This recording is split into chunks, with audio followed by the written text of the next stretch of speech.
Guys, kembali lagi di channel Brilliant Legacy. Kali ini kita coba bahas saham ADCP ya, Adi Komuter Property Tbk. Oke, sebelumnya disclaimer dulu, ini bukan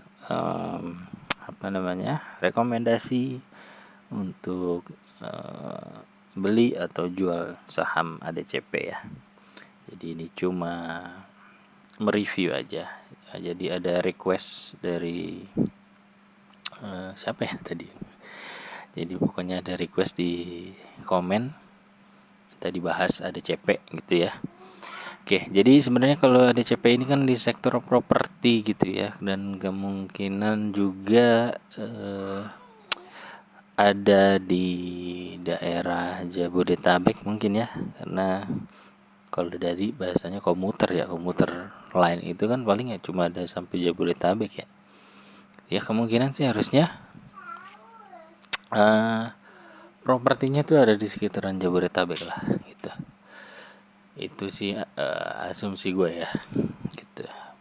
Dan setahu gue dia itu mengembangkan properti dengan konsep TOD ya. Aduh, apa tuh artinya ya? Lupa gue lagi. Transit Oriented Development ya. Simpelnya bahasa mudahnya adalah properti yang terintegrasi atau terhubung dengan public transport gitu ya, public transportasi gitu. Jadi misalkan punya apartemen atau perumahan dekat di terminal gitu, atau dekat di stasiun gitu, baik stasiun kereta, stasiun MRT atau stasiun LRT gitu ya. Jadi itu konsepnya, konsep utamanya gitu ya. Nah itu ya tadi yang gue jelasin ya, kemungkinan berarti kan dia akan membangun proyeknya di sekitaran Jabodetabek gitu, seperti itu. Jadi nanti saran gue sih gitu ya, diulik aja laporan keuangannya, kalian cari gitu ya, proyeknya lagi ada di mana aja. Nah, terus investigasi, datang langsung survei gimana proyeknya, jalan atau enggak, bener enggak TOD gitu. Jangan-jangan nggak sesuai ya. Maksudnya konsepnya TOD gitu ya, deket dengan public transportation ya, tapi ternyata lokasinya jauh gitu dari public transportation. Nah itu kan berarti nggak sesuai. Nah makanya kalau saran gua sih, ya lo ulik aja sendiri laporan keuangannya, cari tuh proyek-proyeknya di mana aja, survei dah.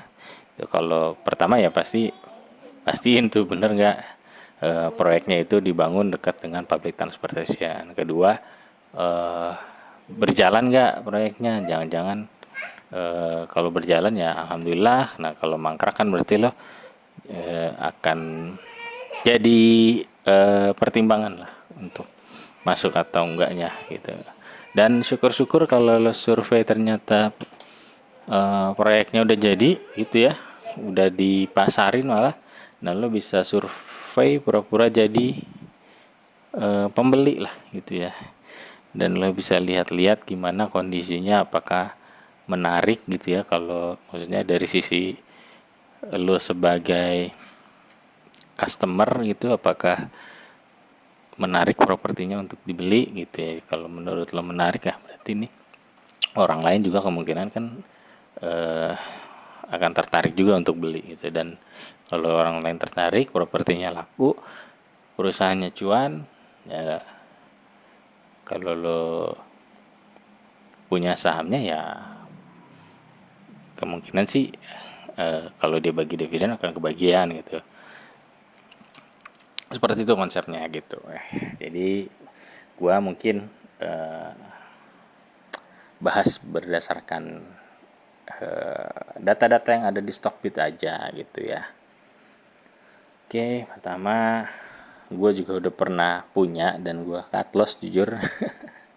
Jadi waktu itu ikut IPO ya, ikut IPO sampai ke 50. itu average down, terus dia sempet naik gitu, walaupun nggak kejemput harga rata-rata gua, tapi setidaknya lossnya jadi lebih sedikit ya gitu. Jadi gua itu gua cut loss lah, sejarahnya seperti itu. Oke, jadi kalau lo gua nggak tahu ya, lo punya di harga berapa, itu lo nyangkut di harga berapa. Kalau kita lihat berdasarkan data 5 tahun terakhir, nah itu dia. Jadi dari awal IPO itu ya, seingat gua dia langsung turun itu. Jadi karena gua nggak mau rugi, akhirnya gua hold gitu ya sampai gocap ternyata. Nah di sini tuh sempat ada apa, fluktuasi juga tuh ya di gocapnya itu, seperti itu. Jadi menurut gua lo lihat lagi di sini. Nah, nanti buka laporan keuangannya tadi ya. Oke, dari segi kepemilikan, nah dia ini anak usahanya Adi Adikarya ya, ADHI, dan itu setahu gua BUMN ya, itu BUMN Karya. Oke, jadi kalau dari segi kepemilikan masyarakat sih kecil, jadi menarik. Tapi di sini lo harus cek lagi ya adikaryanya. Gitu ya. Karena ini kan kalau BUMN itu gimana ya? Terkadang penentuan direksinya itu kan berdasarkan ini aja ya. Kalau dulu tuh berdasarkan Menteri BUMN gitu ya. Nah, kalau sekarang nggak tahu nih dipegang Danantara gimana. Oke, jadi lo pastiin dulu GCG-nya, Good Corporate Governance gitu. Nah, nama-nama orang-orang ini nih lo search aja di Google gitu ya, apakah ada histori kasus atau enggak gitu ya. Jadi kalau lo search di Google, tanya AI dan ternyata bersih, ya alhamdulillah tuh gitu. Setidaknya dari segi GCG-nya aman lah gitu. Oke. Itu nah di harga IPO-nya itu 130. Kalau di harga sekarang kan 50, berarti ya bisa dibilang lebih murah lah dari harga IPO. Lanjut ke insider ya, ini nggak ada insider yang masuk atau keluar. Lalu dari corporate action yang perlu kita perhatikan biasanya di sisi dividen. Nah dia pernah bagi sekali ya, 1,17 rupiah per lembar saham. Gitu. Apakah tahun ini akan bagi lagi? Walaupun kurang menarik ya. Kalau di harga 50 aja itu berapa tuh? 2% kali ya. Kayak gitulah. Komparasi, nah itu kalian bikin sendiri komparasinya dengan properti-properti yang lain yang ya gue nggak tahu ya. Kadang kalau properti kan ada kelas-kelasnya juga gitu. Kadang nggak bisa dibandingin apple to apple. Ya kayak Demas itu fokusnya menjual lahan untuk lahan industri gitu ya. Lalu kalau Pewon dia mungkin fokus ke recurring income, jadi dia itu pendapatannya lebih banyak dari recurring income-nya ya. Artinya recurring income itu pendapatan berulang, jadi dia tuh lebih banyak dari sewa ya, karena dia kan punya beberapa mall gitu dan ada hotel juga gitu. Jadi itu Pewon. Nah kalau ADCP ini gue belum ulik ya. Nah bisa dia yang pasti dia kayaknya lahan industri enggak ya, kemungkinan ya dia sewa properti gitu atau dia jual gitu. Kalau sewa kan berarti dia punya recurring income, kalau jual ya dia nggak ada recurring income, cuman biasanya pendapatannya lebih besar kalau dari hasil penjualan ketimbang dari hasil biaya sewa. Seperti itu ya. Nah itu lo harus cari yang apple to apple kalau mau dibandingin gitu, sebelum apa biar nggak salah gitu. Seasonality ini penting gak penting ya, jadi kurang tahu juga nih. Artinya di bulan Juni kita bahas aja deh. Di bulan Mei ini eh, berdasarkan histori itu dia merah-merah gitu ya. Di bulan Juni juga, di bulan Juli. Nah, kemungkinan di Agustus tuh yang historinya bagus. Gue juga nggak tahu nih fungsinya apa. Tapi ya nggak tahu. Mungkin di Agustus ada event apa atau gimana, gue juga nggak ngerti nih. Gitu. 2022 dan 2023 itu bagus gitu. Positif lah ditutup sahamnya. Oke, financial statement kita bikin secara analyze. Ya ini sebenarnya bisa langsung dilihat di itu aja sih, di key statistik ya. Nanti kita lihat di situ aja. Analis. Oke, analis ini kita mau coba menentukan harga wajar berdasarkan PI rata-rata dan PBV rata-rata. Oke, secara kita ambil 10 tahun. Nah, secara 10 tahunan itu sepertinya cukup ini ya, artinya tuh harga PI wajarnya itu di 12 kali. Sementara di sini saat ini PI-nya ada di 31 gitu. Jadi ya cenderung lebih mahal berarti ya, di atas rata-rata secara PI. Lalu secara PBV kalau dihitung 5 tahunan itu, nah itu masih lebih murah di bawahnya gitu. Sebenarnya dia nggak bisa 10 tahun ya, paling 5 tahun kali ya. Datanya itu belum nyampe ke 10 tahun dia. Oke, kita pakai data 5 tahunan. Oh, sama lah angkanya. Gitu. Oke, jadi kalau dari PI itu rata-rata di 12 kali, sekarang di 31. Berarti kan lebih mahal nih. Harga 50 aja tuh sebenarnya udah kemahalan gitu dibanding rata-ratanya. Cuman kalau dari pakai PBV harga saat ini tuh lebih murah dibanding rata-ratanya, seperti itu. Nanti kalau cara ngitungnya, jadi kalau PI misalkan PI-nya harusnya di ada semut, rata-ratanya dia itu PI-nya di 12 gitu ya. Kita akan cek ke key statistik, cari EPS. Nah, EPS-nya dia 1,61. Kalau rata-rata PI-nya 12 berarti lo kali dah 12 kali 1,61. Ketemu berapa tuh? Berarti kan harusnya di bawah 24 rupiah ya harganya. Gitu. Kalau secara PI. Nah, sementara sekarang dihargai 50. Nah, berarti itu kan lebih mahal.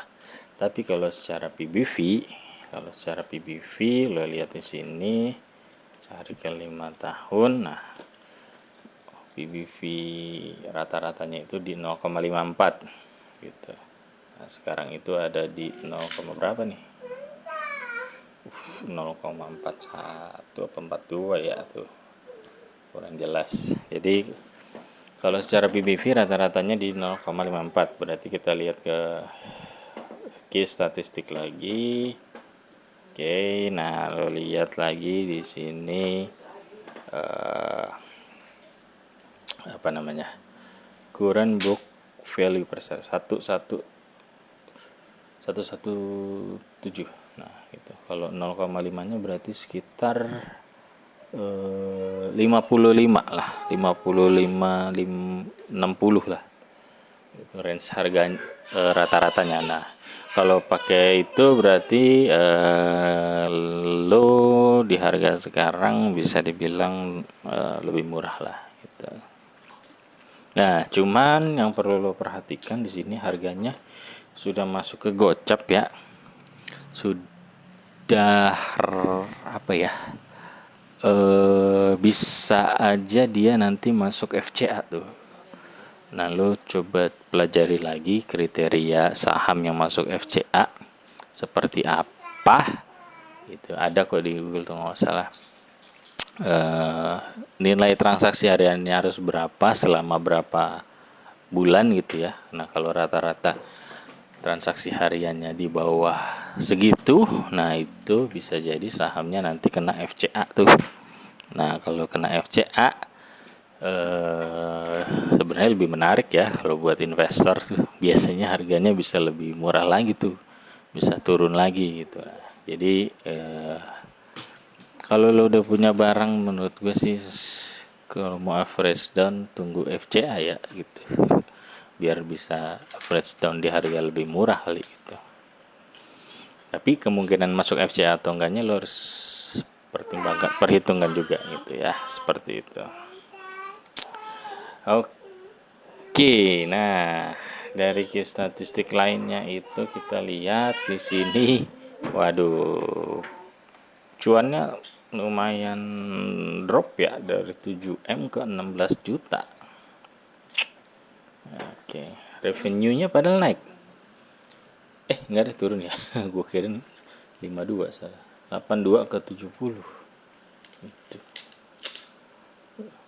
Revenue-nya turun cuman turunnya dari 82 ke 70 12M ya.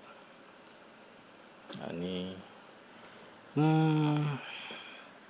16 juta ya. Gitu. Kuartal 1 cuannya 16 juta. Berarti mending lo apa ya? kerja gaji UMR Jakarta aja 3 bulan 15 juta gitu ya. Jadi gimana tuh menurut lo, menarik atau enggak ya? Ada perusahaan revenue-nya 70M tapi net income-nya cuma 16 juta gitu. Itu sebenarnya harus diulik lagi lebih dalam di laporan keuangan ya gitu. Ada beban di mana gitu, apakah memang ada pengeluaran untuk nyicil hutang itu, which is itu bagus ya kalau memang ada pengeluaran untuk nyicil hutang ya, jadi net income-nya kepotong misalkan, jadi ya itu lo harus ulik lagi sih kalau dari segi laporan keuangan. Oke, gue nggak tahu lagi apa yang mau dibicarakan lagi gitu ya. Kalau dari PBV nih sebenarnya kalau dari harga asli itu di 117, kalau di sekarang 50 sebenarnya masih di bawah harga asli gitu ya. Cuman tadi kalau secara historical memang rata-ratanya harganya di 55 sampai 60 lah. Gitu. Ya, kalau lo punya barang bisa fresh down sampai di 55 gitu. Ya berharap aja suatu saat harga sahamnya bisa ke 60 gitu. Artinya lo bisa keluar dengan cuan beberapa persen gitu. Tapi ya itu pertimbangan lu lagi ya, apa lu mau masuk buat average down atau mending digunakan untuk beli saham lain gitu ya. Peter Lynch pernah berkata asik apa ya, don't cut the flower to apa ya, feed the grass ya, apa gue lupa lagi intinya. Jangan sampai lo